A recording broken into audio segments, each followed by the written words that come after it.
The house perpetually held an air of stillness, a hush that lingered in anticipation of the guest's arrival. I navigated the rooms with a deliberate grace, as if anticipating the arrival of a significant guest, though the identity of this visitor eluded me, leaving me in a haze of uncertainty. Years had slipped by since I last laid eyes on him, back when he was just a teenager, navigating the tumultuous waters of self-discovery, still piecing together the puzzle of his identity. Now I had been informed that he was a man, older and transformed, yet I recalled the way he used to gaze at me, not with the innocent curiosity of a child towards an adult, but with the intensity of someone seeking to grasp something that lay beyond the boundaries of understanding. On that day, I found myself tidying the guest room 3 times, not due to any mess, but rather because restlessness coursed through me. I traced my fingers along the edge of the shelf where he would set his backpack during those summer visits, the fragrance of fresh linen enveloping the space, new sheets hinting at new beginnings perhaps. I selected a mug for him from the kitchen cabinet, an aged piece adorned with a worn green rim. It wasn't until I set it down on the table that I discovered it was his favorite. As he arrived, time seemed to elongate, each second stretching into eternity. As my husband swung the door open, I lingered in the shadows of the hallway for a fleeting moment, concealed from view. With a determined stride I advanced. He stood taller, broader, his movements more measured and deliberate. His eyes retained the same hue, yet there was an added sharpness, a keen observance that set them apart. He embraced me with a certain decorum, remarked that I looked well, and I responded with a vague smile, offering a non-committal reply. Yet, a moment of silence lingered. A moment of silence that carries an unarticulated tension, shared by 2 individuals who are acutely aware of having traversed an unseen boundary long before uttering a greeting. The dinner unfolded like a grand performance. My husband shared the familiar tales he often told.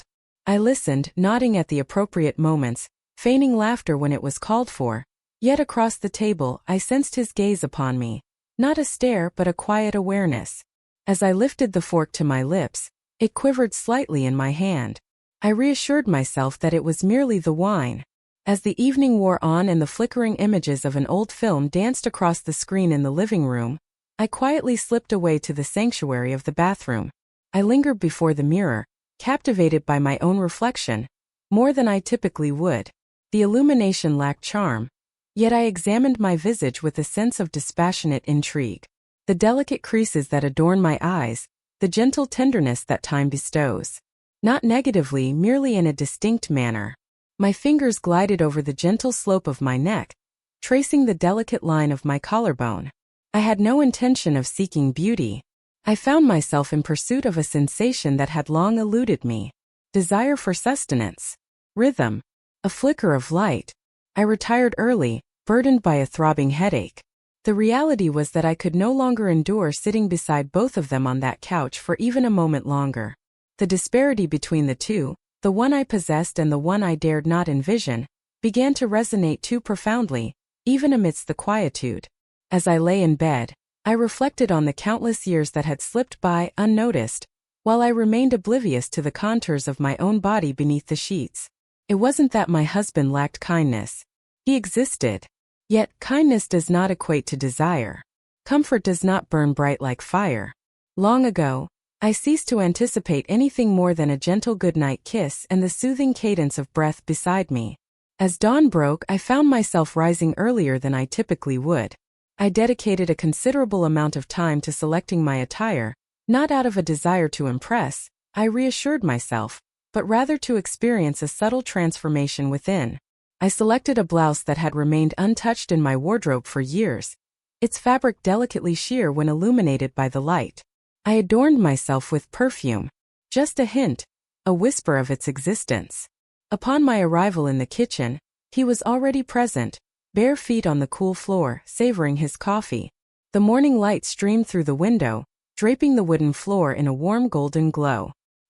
He cast a glance my way, then shifted his gaze to the mug cradled in his hand, the very one I had chosen, and offered a faint smile.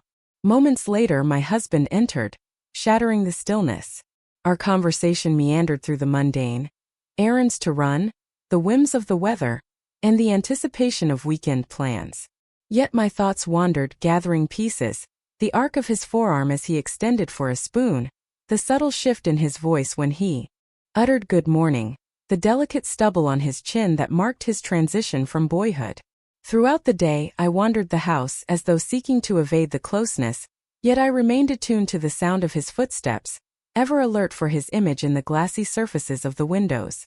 I wondered if it was merely nostalgia, a warped reflection of days gone by. Yet, nostalgia fails to tighten your gut.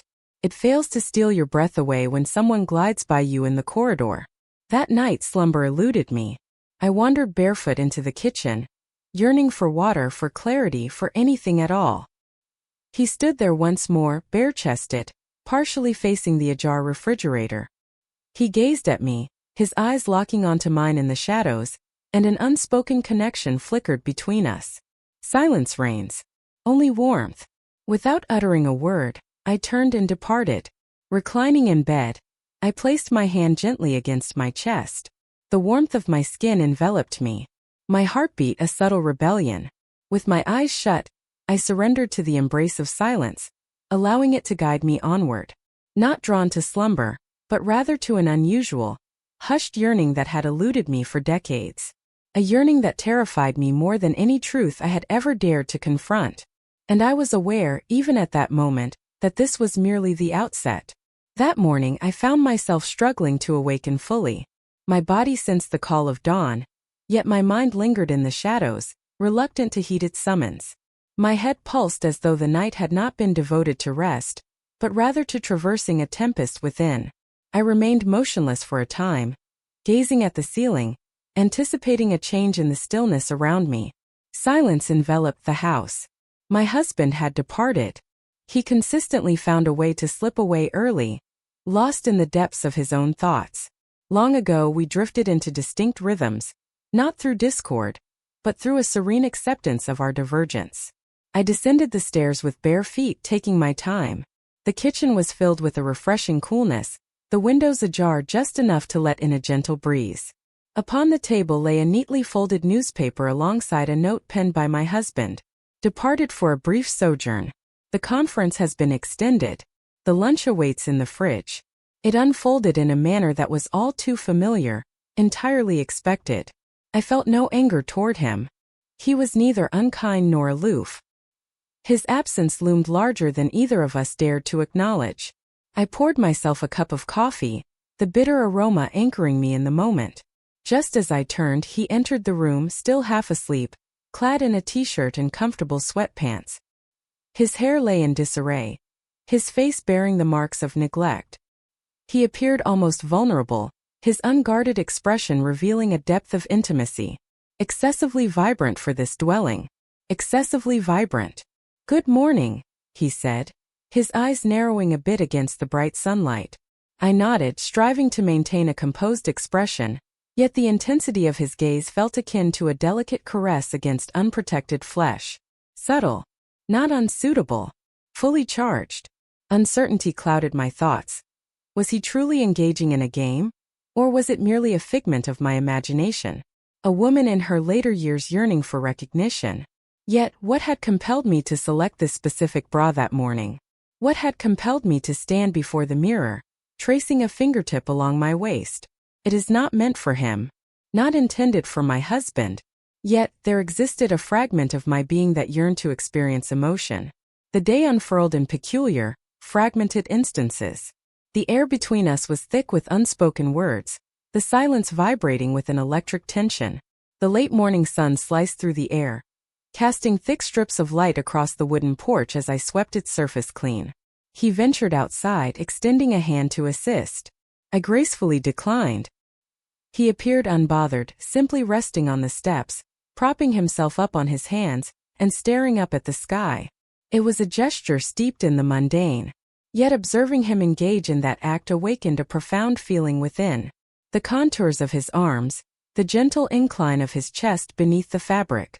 Trivialities that should never have occupied a corner of my thoughts.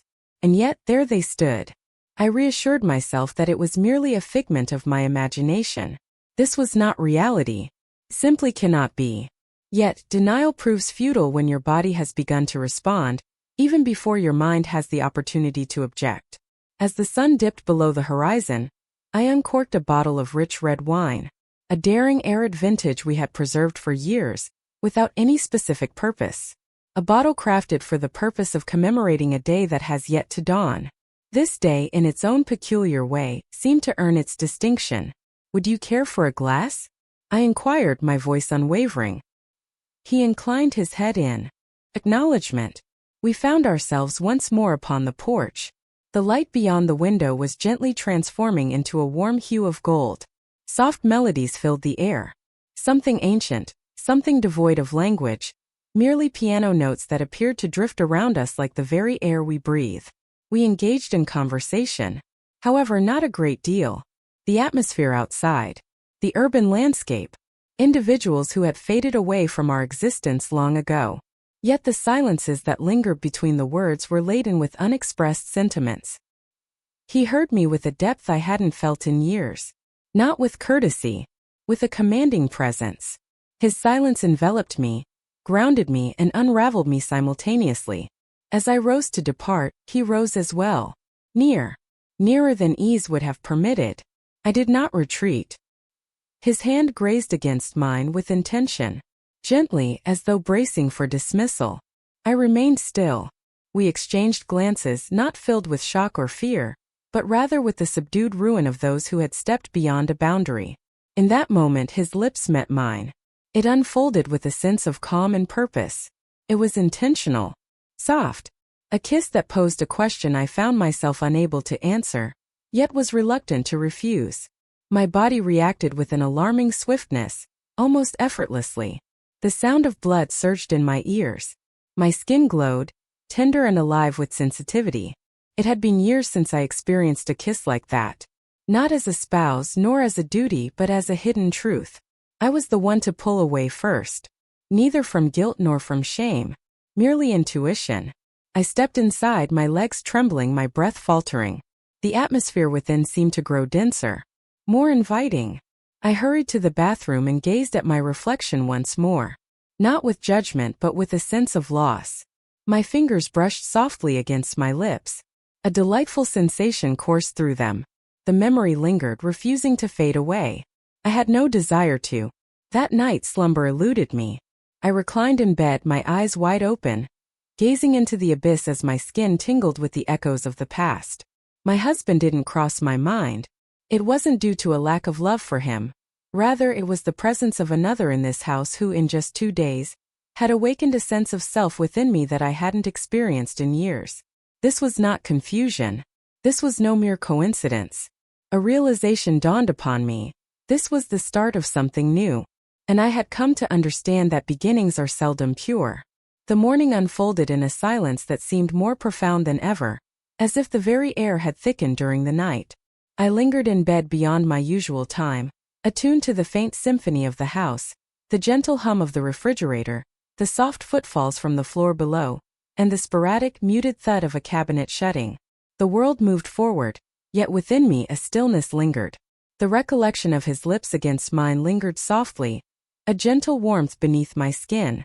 It wasn't the sort of kiss that left a physical imprint, but rather one that resonated within the nerves, nestled in the folds of memory, resurfacing at the most inopportune moments. In the stillness of the night, I found myself roused from slumber more than once, the lingering sensation of that moment resonating like an unquenchable whisper. When I finally descended the stairs, the air had transformed into an oddly courteous ambience. He sat at the table, coffee in hand, engrossed in his phone with an air of practiced tranquility that left me questioning everything. Did it hold less significance for him? Or was he, much like myself, feigning ignorance of the events that had transpired simply because we were at a loss for how to proceed? I prepared the tea, my actions almost automatic, acutely conscious of the way the fabric of my robe grazed my legs, the rhythmic bubbling of the water, the steady thrum in my throat. Every sensation within me felt amplified, as if I were more alive than ever before. I remained silent in his presence. I was unable to. At that particular instant, not at all. The facade of tranquility proved fleeting. It was around mid-morning when my husband reached out with a call. He proposed a notion, one of those impulsive thoughts he deemed to be quite charming. Let us venture to the lake house, he proposed. Just the three of us to breathe in the fresh air and embrace a new landscape. It promises to benefit each and every one of us. I ought to have declined. An excuse should have been at the ready. Yet, I lingered in my indecision, and that was all it required. As the afternoon sun began to dip, we found ourselves busy packing our bags. I observed myself as I carefully arranged folded clothes into a compact suitcase, feeling a strange sense of detachment. A blouse that felt impossibly soft, a dress that clung just a bit too tightly. I found myself selecting items not for their comfort, but for their appearance, as though I were gearing up for an occasion far grander than a simple family weekend. The journey to the lake house unfolded in a serene hush, occasionally interrupted by my husband's musings on road work, the weather, or the melodies drifting from the radio. I found myself in the passenger seat, stealing glances at the rearview mirror far too often. He reclined in the rear, his gaze fixed on the world beyond the glass, one arm casually resting over the seat. His expression was inscrutable. There was no trace of nervousness, at least not on the surface. Yet, with each subtle shift of my shoulder, each glance down at my lap or out the window, I sensed his presence, a tingling static brushing against my skin. The lake house remained untouched, with its familiar creaky steps and the rusted wind chimes swaying gently in the breeze. The air was imbued with a subtle scent of pine mingling with the essence of aged wood. The air was thick with echoes of the past. Gatherings filled with laughter over sizzling grills, the gentle patter of rain against windows, and serene nights spent lost in the pages of a book or the thrill of a board game. A sanctuary that had once signified solace. We adapted swiftly, slipping seamlessly into our familiar roles. My husband tended to the fireplace, while I unpacked the groceries, and he assisted in bringing in the wood. Everything appeared ordinary at first glance, yet underneath surged a force too powerful to overlook. At dinner, the three of us gathered around the table, exchanging stories and laughter that resonated with a sense of authenticity. I observed them both, keenly aware of their contrasts. My husband's voice calm and comforting yet devoid of haste. His eyes, gentle yet perpetually gazing beyond me instead of directly at me. Then the younger man leaned forward, his elbows resting on the table, his eyes sparkling with a hint of recognition. Following dinner, I found myself in the kitchen, solitary, scrubbing the dishes, allowing the warm water to cascade over my hands for an indulgently prolonged moment. The unmistakable creak of the floorboards echoed behind me, and I felt no need to glance back to confirm his presence. Silence enveloped him. He lingered behind me, not within reach, yet near enough to render the distance between us excruciating.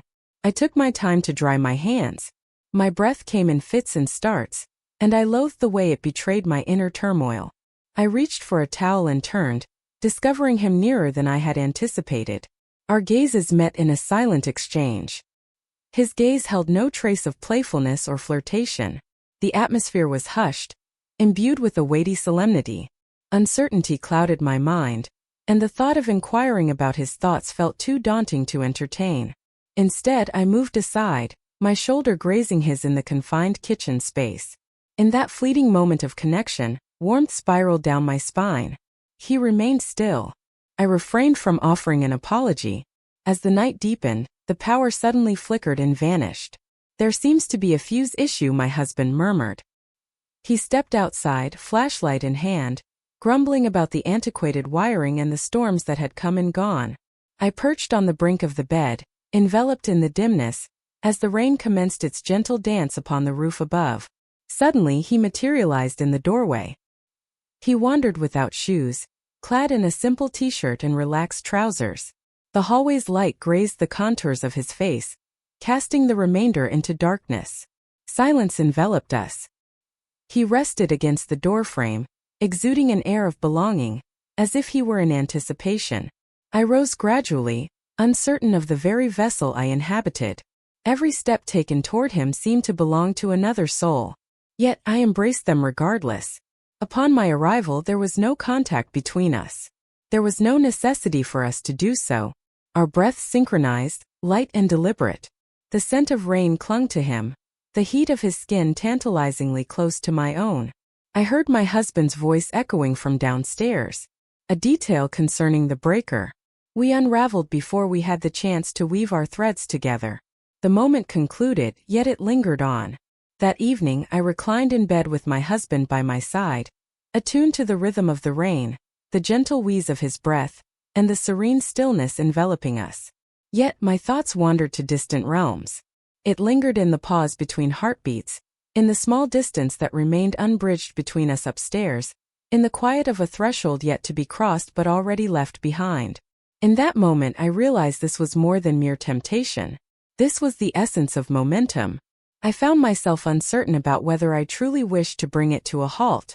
The rain persisted throughout the night and into the dawn, transforming the scenery surrounding the lake house into a gentle haze of gray and green. The mist embraced the trees, enveloped the windows, and settled on every surface, as though the very essence of the world had been swathed in delicate gauze.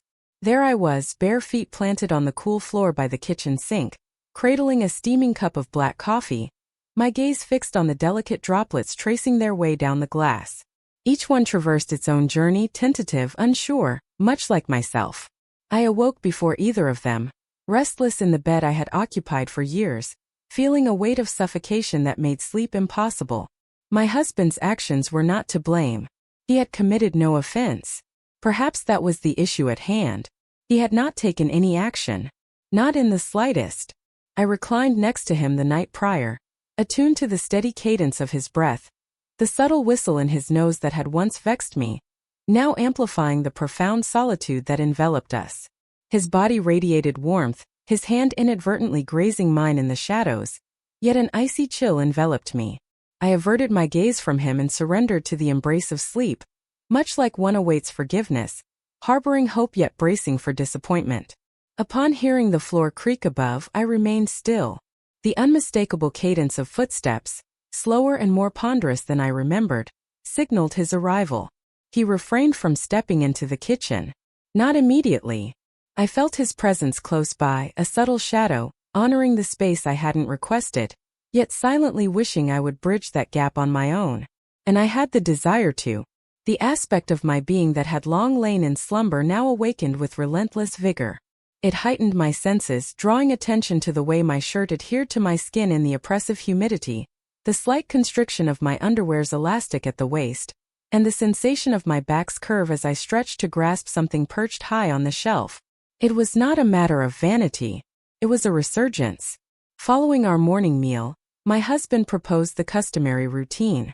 Fixes, tasks, and bustling activities. He was perpetually in motion, perpetually repairing, perpetually upholding the facade of functionality, as though a pristine gutter or a meticulously arranged toolbox could somehow sustain a marriage. I acquiesced, driven by habit, burdened by guilt, and compelled by a deep-seated sense of obligation that had long since lost its nobility. Yet, when the idea was proposed by the younger one to venture into town for fresh paint for the back porch, I found myself agreeing without a moment's pause. "It'll be quicker with two," he remarked, his gaze fixed on the weathered railing beyond the window, avoiding my eyes. "And you know how he wanders aimlessly through the hardware store?" My husband let out a soft chuckle and waved us away. "Feel free to take the SUV." The journey into town unfolded in a silence that felt rich and profound, rather than void. It was brimming, thick with unspoken words.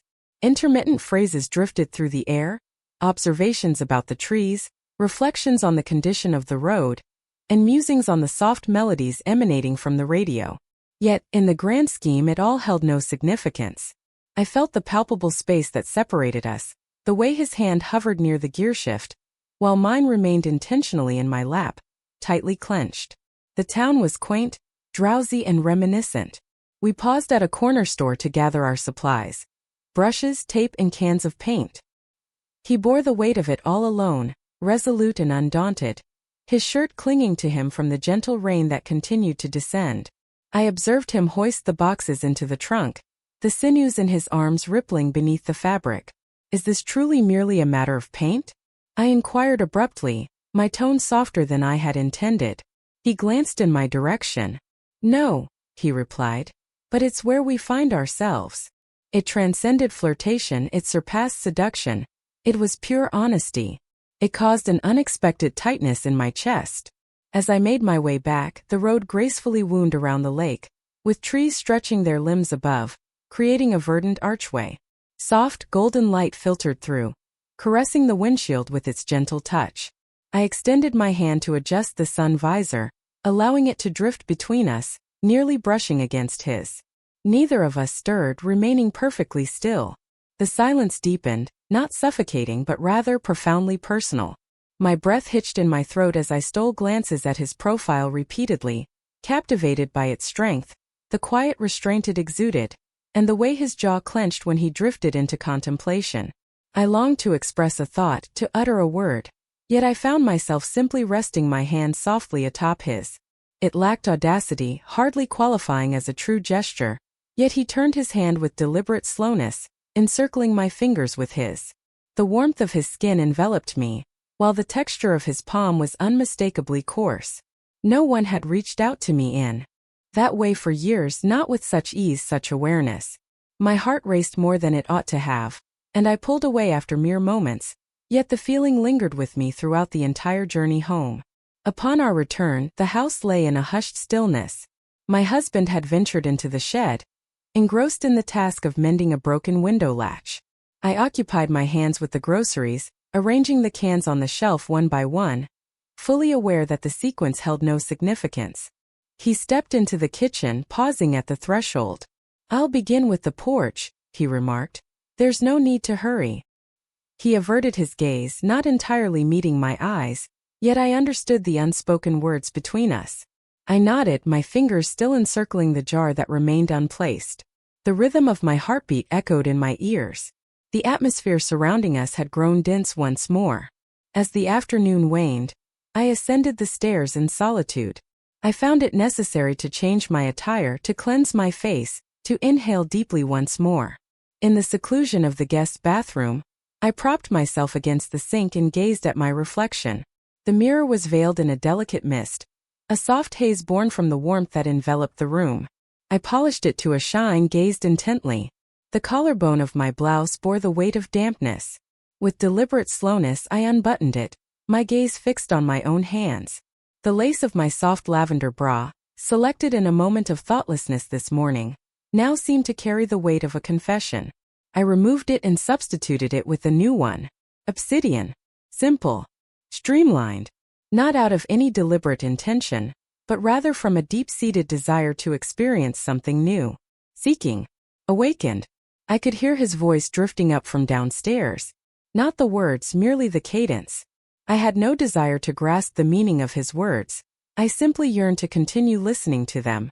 In that moment, I understood just how effortless it had become to drift into contemplation, to yearn, to engage in little rituals that seemed to belong not to a woman in a secure marriage, but to one who was anticipating something beyond the ordinary.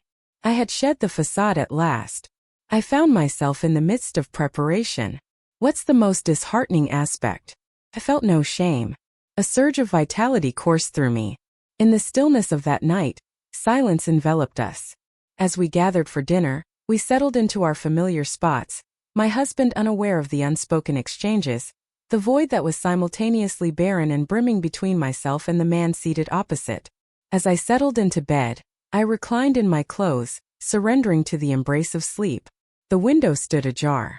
The trees danced gently in the wind, while the night insects serenaded the darkness with their soft hums. I chose not to sleep. It was a decision I made deliberately. Within my chest, a fracture had already formed, and the moment had passed, leaving no chance to seal it once more. I stirred from slumber before the dawn's first light, my senses sharp, despite the absence of restful sleep. The sheets enveloping me were a chaotic mess, soaked with the lingering warmth of a night consumed by restless contemplation.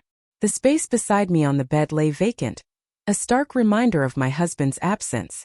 I caught the faint echo of his footsteps from downstairs, accompanied by the familiar morning symphony of cupboards creaking open, drawers gliding to a close, and the kettle's gentle, steady hum as it warmed up.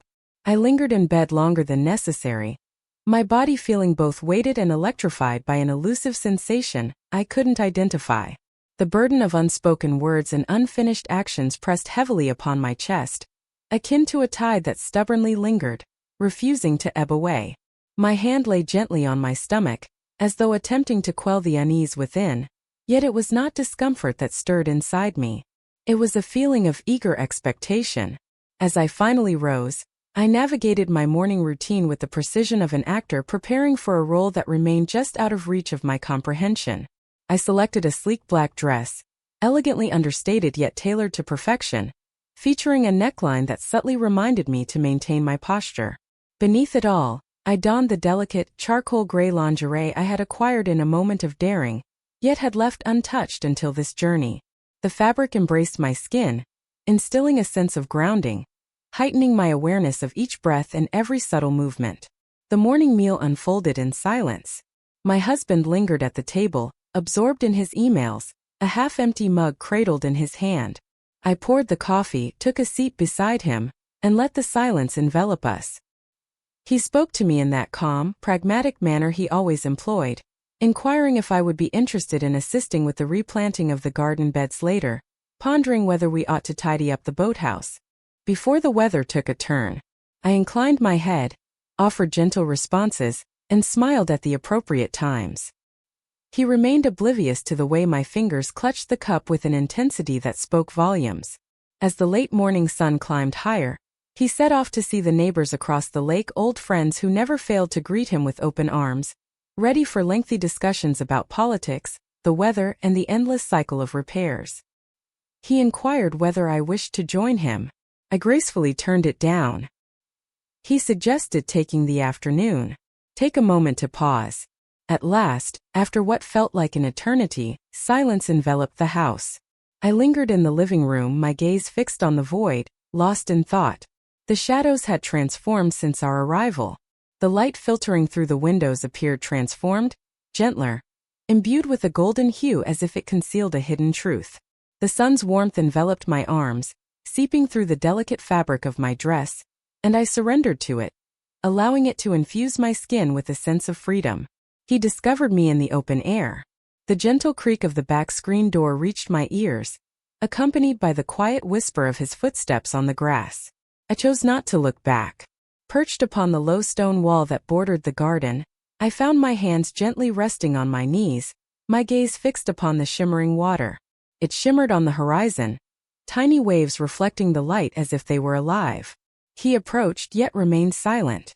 I sensed his gaze upon me, even without turning to confirm it. Not in the manner a man gazes at a woman he longs for, but in the way one perceives something that stirs an unshakable emotion. "Are you all right?" he inquired softly. I shifted my gaze toward him. All my defenses had crumbled away. "No," I replied. It was the most straightforward truth I had permitted myself to utter in years.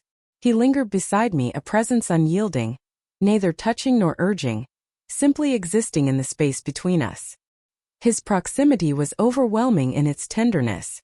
My fingers rested coldly against my lap, a stark contrast to the warmth of the sun above. I found myself uttering words I didn't truly mean, yet even as they escaped my lips, the meaning behind them slipped further from my grasp.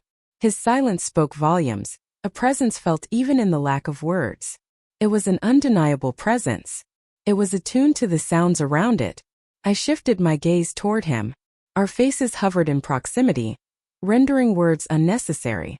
There existed neither a courteous withdrawal nor a secure separation.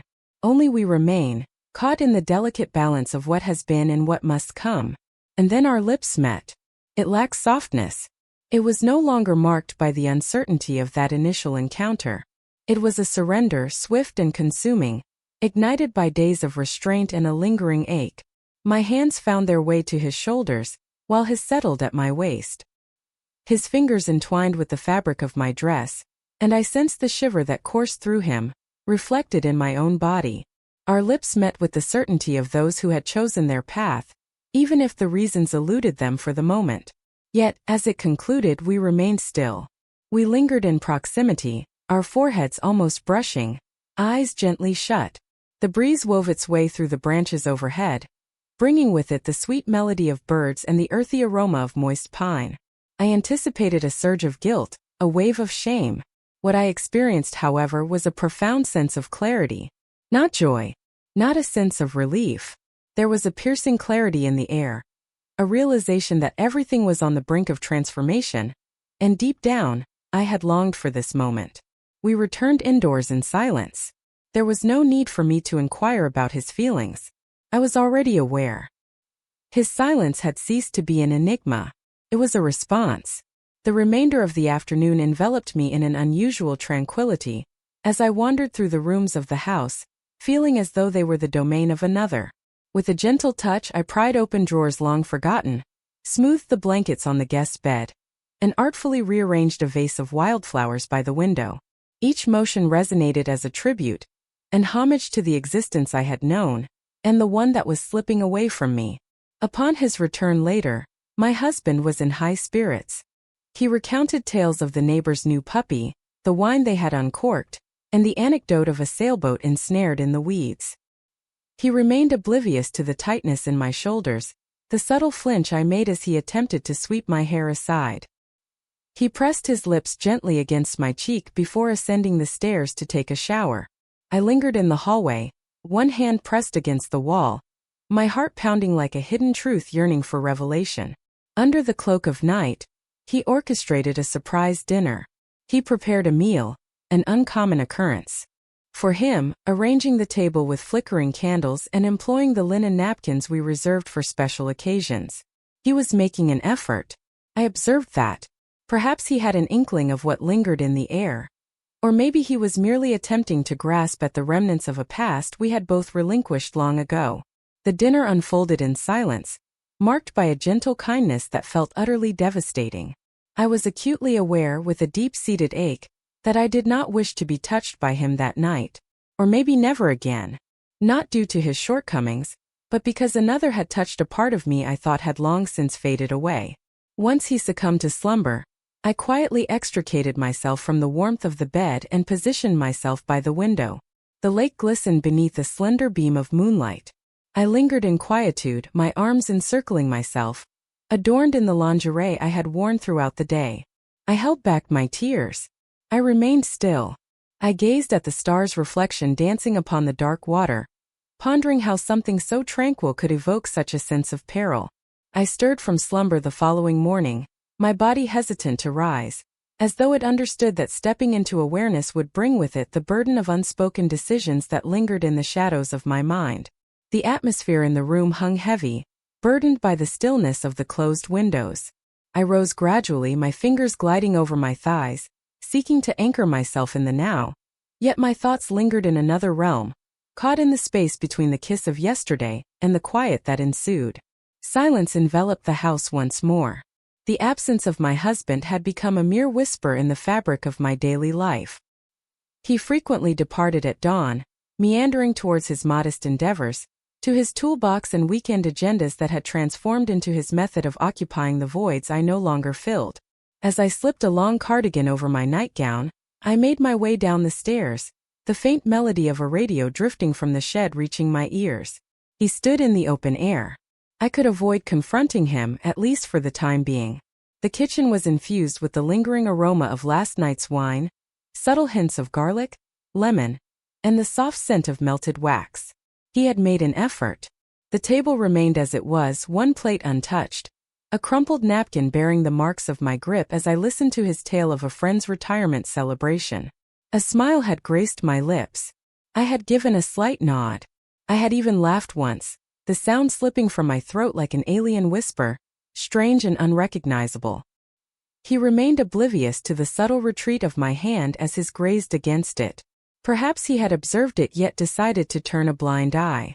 I brewed tea in place of coffee, opting for something gentler, something devoid of bitterness.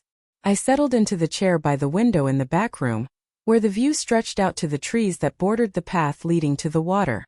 The day unfolded with a warmth that hinted at the approaching embrace of summer, the air alive with its potential. The leaves outside danced gently in the breeze, casting their shadows upon the floor in soft, unpredictable patterns. I had yet to lay eyes on him, the one whose silence had started to resonate more profoundly than anything I had encountered in years. I reassured myself that it was for the best, that we both required space to exhale, to allow the weight of what had transpired to find a place that felt bearable. Yet, the reality was that the waiting resembled a slow descent into suffocation. I had to lay eyes on him, not for conversation, nor for a gentle caress, but simply to reassure myself that he had not disappeared from the realm we had forged in that fleeting, irrevocable instant. It was almost midday when I finally caught the sound of his footsteps ascending the stairs. Gentle, intentional. I remained in my seat, my gaze locked onto the trees. I remained still, yet I sensed his presence the moment he stepped into the room, the very atmosphere transforming around him. Initially, he remained silent. He approached the counter, filled a glass with water, and lingered in quiet contemplation. I observed his reflection in the glass, noting the tension in his shoulders and the deliberate manner in which he set the glass down. His movements betrayed no hint of that kiss, lacking any giddy indulgence or reckless pride, a mere semblance of tranquility. Anticipating. At last he pivoted. "I've been pondering," he murmured, his voice soft and steady. I allowed him the floor. I refrained from interrupting. "This cannot proceed any further," he stated. "I wish to avoid causing him any pain. I have no desire to ruin what exists between you and him." A chill coursed through me, akin to water gliding beneath the surface of my skin. I remained still, betraying no outward signs of my feelings. "And yet," he pressed on, "I cannot feign that it never occurred, or that I wish to prevent it from occurring once more." There it lay, the truth shrouded in restraint. A revelation restrained from being labeled as fervor, yet sincere enough to leave a mark. I chose not to respond to him. I found myself unprepared for that moment. Instead, I rose and exited the room softly, making my way to the upstairs bathroom. There, I secured the door and leaned against it for what felt like an eternity, allowing the silence to envelop me from every direction. As the afternoon waned, I meandered aimlessly through the rooms of the house, devoid of any particular intention. I wiped a shelf that was already pristine, shifted the books on the coffee table, and opened and closed drawers merely to savor their motion. As I walked past the guest's bedroom, his sanctuary, I found myself pausing. The door stood a fraction open. Within the room, the bed lay neatly arranged, the window ajar, and the curtain fluttering softly with every whisper of the wind. As I entered, a mysterious force beckoned me forward, its nature still a puzzle to unravel. A jacket rested on the chair beside the closet. I glided my fingers over the fabric, a subtle fragrance of him wafting up, wood, soap, and an elusive essence I couldn't quite identify. Neither fragrance nor artifice, merely the essence of skin and the passage of time.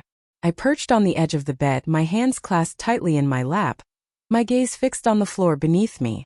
I held back my tears. I found myself devoid of any desire. Yet within my chest lingered a certain emptiness, as if something had been excavated and had yet to regenerate. Once more, we gathered around the table for dinner that night. My husband was in excellent spirits. He mentioned the possibility of prolonging the journey by a few more days, of completing the deck, and of welcoming old friends for a weekend visit. I offered a smile at the right moments, handed him the bread, and inquired about the weather ahead. I embodied the character I had meticulously prepared for over the years, yet with each gesture, I sensed a growing distance from my true self. He sat there across the table, deliberately steering clear of my eyes, not with chill, nor with fury, but with a struggle that hurt me deeper than any denial. In those silences, we were crafting something profound. It is not the distance that poses a threat, but rather the lurking danger. Each glance we withheld, every word left unspoken. It all contributed to the inexpressible burden. The more we evaded it, the more insistent it grew. As the night deepened and I prepared for slumber, my gaze fell upon my reflection in the mirror. The identical lingerie from the previous day. It adhered to my skin, a reminder rather than a longing. I removed it with great care, deliberately, as though shedding a layer of my own being that had become obsolete. I slipped into a well-worn cotton nightgown, something gentle, something secure. As I quietly slipped into bed, I noticed my husband was already lost in slumber. I extinguished the lamp and reclined on my side, my eyes wide open, observing the shadows dance and settle in the stillness around me. In the depths of slumber, he extended his hand, lightly grazing my hip. I remained unyielding. I chose not to reply. Yet, I remained at a distance, unwilling to draw nearer. Outside, the night enveloped the world in warmth, while the trees whispered their secrets, burdens they were destined to bear. And within my chest, A subtle ache began to stir. Not from loss, but from the gradual realization that I could no longer maintain the facade of a life that had ceased to resonate with my true self. I had become overly familiar with this silence, the sort that lingers between individuals who once understood each other's rhythms, now traversing the same spaces like specters. Yet that morning carried a distinct weight, a palpable heaviness, as though the very air had congealed during the night, and I alone was aware of its presence. The light outside pierced through the gloom, crisp and unblemished, a rare gift after days of obscurity. I opened the bedroom window and stood there, allowing the air to envelop my skin, yet it failed to bring me any comfort. It served as a poignant reminder of my presence, a reminder that I remained ensnared in a narrative that had long since slipped from my grasp. In the lower level of our home, my husband was softly humming a tune, an uncommon occurrence. His voice resonated softly, lacking melody, yet brimming with satisfaction. The cadence of his footsteps filled the air, accompanied by the soft scrape of a pan on the stove and the sharp clink of a fork meeting a bowl. The familiarity of it ought to have provided solace. It was not. As I stepped into the kitchen, he glanced my way, a smile gracing his lips. "Look what I discovered," he remarked, brandishing a silver lighter. "Does not belong to me. I discovered it nestled in the back seat of the car while I was rearranging the fishing gear." An almost imperceptible shift stirred within my chest before my mind could even grasp it. A knot formed in my stomach. I maintained a composed expression. Perhaps it was one of the neighbors? I extended my offer. My voice remained steady, yet my throat felt parched. He gave a slight shrug. "It is a possibility." He placed it on the counter, allowing silence to envelop the moment, never to speak of it again. Yet I recognized that gaze. His gaze held a moment longer than necessary. He spun around abruptly, feigning indifference as if the topic had lost all significance. It was the manner in which individuals organize the aspects of their lives they are not yet prepared to face. I had experienced it far too often to overlook it. He departed after breakfast, mentioning that he would be away for the majority of the day. Perhaps some repairs at the dock, followed by a leisurely lunch with someone in town. I pressed my lips to his cheek, a gesture born of routine. My lips grazed his skin ever so lightly, and then solitude enveloped me. I was unaware of the whereabouts of the younger man. The room lay vacant. There were no traces of him in the shed, by the lake, or along the familiar path we often strolled. His absence resonated more profoundly than one might expect. It carried a sense of purpose, a shield against the world. I held no blame against him. Uncertainty loomed over me, leaving me at a loss for words should our paths cross once more. The language was starting to fade, supplanted by fleeting looks, pauses, and the delicate dance of evasion. I meandered through the house without purpose. My body was in motion, yet my mind remained ensnared by that solitary image. The lighter rests on the counter, cradled in my husband's hand, a moment of silence lingering between his words. As the sun began to dip toward the horizon, I heard the unmistakable sound of the front door creaking open. I remained still. In the sunroom I remained seated, enveloped by the lingering aroma of cut flowers and the gentle creak of the wicker chair beneath me. He slipped in silently. No salutation, only existence. I tilted my head just enough to recognize his presence. He lingered at the doorframe, a hesitant figure caught in the delicate balance of invitation and exclusion. "I had to go," he said, his tone unadorned. I inclined my head, avoiding a direct gaze at him. "I am aware." He entered the room, the floorboards groaning underfoot, the atmosphere heavy with unspoken words, taut with everything that lingered in silence. I whispered that he suspects something. I surmised he responded. Once more we found ourselves enveloped in silence, yet this time it carried no sense of separation. It was akin to a deep sorrow, as if two souls were lamenting a future they had never envisioned desiring. I rose to my feet and moved past him, neither hurrying nor extending my hand. I refrained from taking that step. Ascending the stairs, I gently shut the door, allowing a quiet hush to envelop the space. I perched on the edge of the bed, my gaze fixed on my hands. In this light they appeared aged, with veins more pronounced and skin more delicate. Yet, in recent days they had encountered experiences that rekindled a sense of youth within them. Starving. I ought to have packed. One ought to have devised a plan. A decision should have been made. Instead, I reached into the nightstand drawer and retrieved a pen and some paper. Refrained from composing a letter. Not at this moment. To bear the significance of inscribing thoughts onto a page, while one's own existence began to fade into obscurity. His assent went unnoticed by me. The sound of the door opening escaped my notice. Yet, as I raised my gaze, I found him poised just within the threshold, his expression a mystery. "I'm leaving tomorrow," he remarked. The words fell heavily, creating a chasm between us. I inquired for the betterment of things. He inclined his head in acknowledgement. A lengthy silence lingered between us, not uncomfortable but painfully intense. "I don't want you to," I said, my voice barely above a whisper. "I know," he replied. "Yet I find it necessary to do so. I feel out of place in this environment." I never did. I rose to my feet, approached him with deliberate slowness. My hands quivered as I extended them toward his face. He remained still. I glided my fingers along the cont.